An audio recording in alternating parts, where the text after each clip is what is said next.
আপুনি মুলগাঁও পৰা আহিছে কি হ'ল আপোনাৰ কি হ'ল কি হ'ল এনেকৈ যে সম্পত্তি পা মানে মই অকণমান দুখ পাইছোঁ মনটোতে আৰু ল'ৰা ছোৱালী হ'লেও সৰু সৰু হৈ থাকিলে ধৰক সেইহাল ল'ৰা ছোৱালী মই এতিয়া ময়ো এতিয়া সিহঁতে মোক প্ৰতিপাল কৰে মোক প্ৰতিপাল কৰিবলৈ মই খাম কেনেকৈ মই সম্পত্তি নাপালেও মই খাব নোৱাৰোঁ সেইকাৰণে মোৰ সম্পত্তিৰ কাৰণে মোৰ নিজৰ সম্পত্তি মই নাইকিয়া কৰিব নোৱাৰোঁ। আপোনাৰ নাম যে নহ'লে মোৰ নাম যায় নহ'লে আপোনাৰ নামটো কেনেকৈ নহ'লে কেনেকৈ জানিবা এই মণ্ডলে সেইটো কাম কৰিছে মণ্ডলে চোৱাংকে সৰু বোৱাৰীজনীক নাম জাৰি কৰি দিছে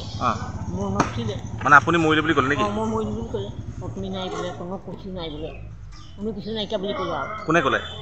বোৱাৰীজনীয়ে ক'লে আৰু কোনে ক'ব ওচৰৰ মানুহ আৰু বোৱাৰীজনী তাৰবাহিৰে কোনে ক'ব গাঁওবুঢ়াই আৰু মানে মণ্ডলে মিলি পেলাই আপুনি মৰিলে বুলি ক'লে মৰিলো নাম যে বেয়া নাম কৰি দিলে এতিয়া কি বিচাৰিছে আপুনি কি বিচাৰিছে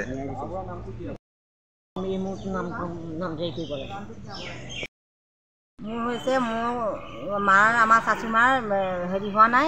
নামজাৰি হোৱা নাই মাটিত নামজাৰি হোৱা নাই আৰু সেইকাৰণে চাচুমাৰ নামত নামজাৰি কৰা নাই গাঁওবুঢ়াই এইটো ফাউল কৰি পেলাই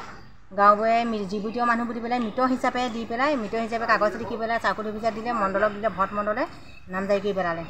কিন্তু মাৰ নামজাৰি নাই উত্তৰ দেখি মা প্ৰমাণ পত্ৰ একো নোহোৱাকৈ নামজাৰি কৰি পেলালে। মাৰ নামটো কি মাৰ নাম লক্ষ্মী দত্ত ঘৰ ক'ত আপোনাৰ মোৰ ঘৰ মুদৈ গাঁৱত ধনেশ্বৰ দত্ত। মই এতিয়া নিয়ে বিচাৰিছোঁ যে মোৰ মা নামটো অতি শীঘ্ৰে মা নামটো নামজাৰি হ'ব লাগে আৰু অতি সোনকালে যে এইটো বেআইনী কৰিছে উচিত তদন্ত চৰকাৰে ল'ব লাগে।